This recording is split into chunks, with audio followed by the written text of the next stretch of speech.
You break my heart, and it's not fair.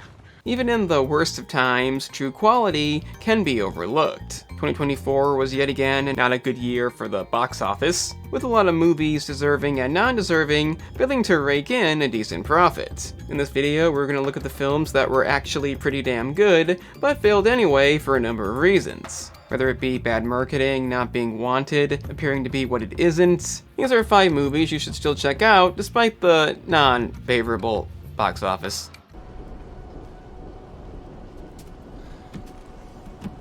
You might be wondering what Twisters is doing on this list. This unexpectedly good standalone sequel, starring Daisy Edgar-Jones and Glenn Powell, made the decision to give the fans what they wanted and avoid woke feminist bullshit and climate lecturing. I say fans loosely, I don't think anybody was asking for this, so it's truly amazing it did as good as it did. That is in the US. But the reason it's on this list is a result of the traction it picked up overseas, that being less than half its global total. It's absurd. Unthinkable.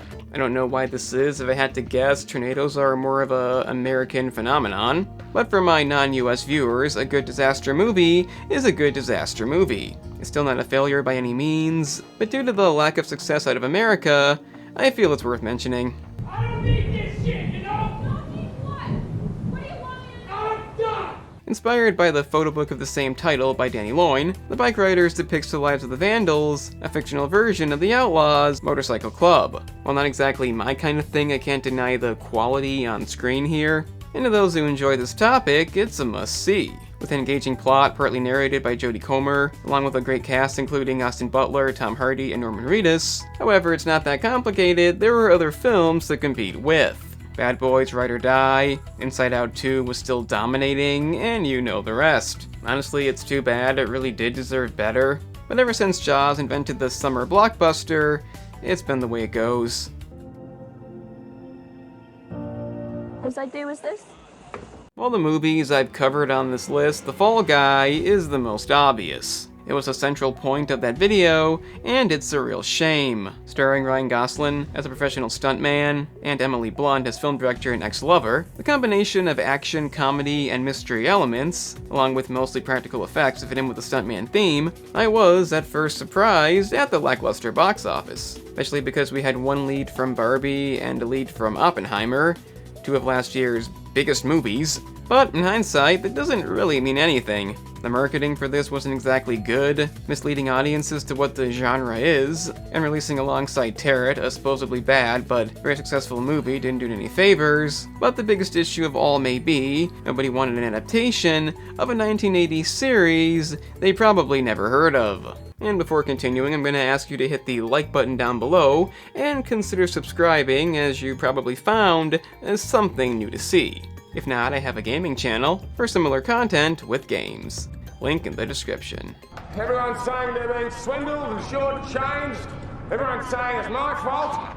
Or it's everyone's fault. As somebody who prefers Furiosa Mad Max Saga to Fury Road, You're an idiot! it's too bad it's one of the year's most notable bombs. Serving as a prequel to Fury Road, it focuses on the backstory of Furiosa, with a premise that's a lot more character-driven in a way no other Mad Max movie is. Especially not Fury Road. That's the reason I really enjoyed it. Anya Taylor-Joy is a satisfying lead, Chris Hemsworth is easily the best Mad Max villain, and the end result is some of the franchise's finest moments. So what went wrong?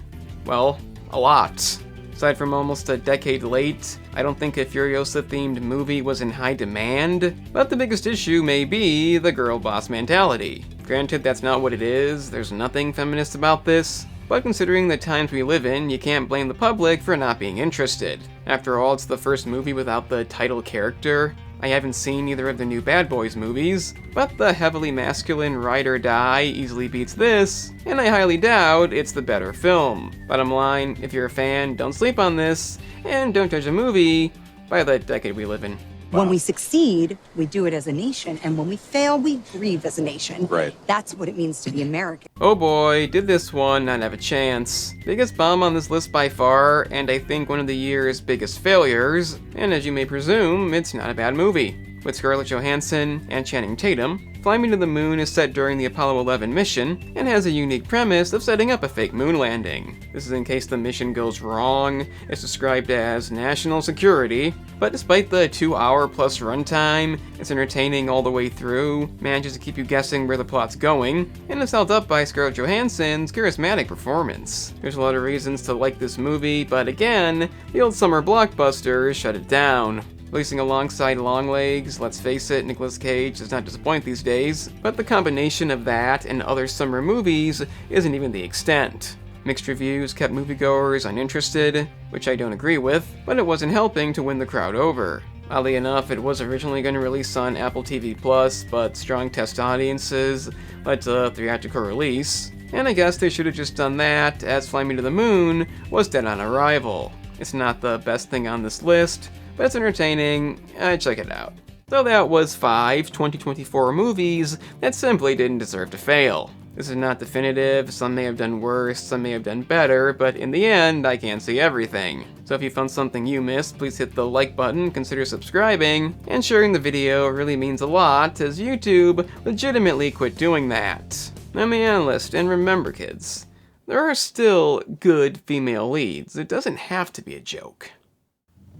So, you've made it to the end. That's an impressive feat indeed. Since you managed that, I guess check out the gaming channel, in which I cover a variety of gaming topics, like analysis videos, such as this one. If you're into that, then press the link in the description. It's that simple.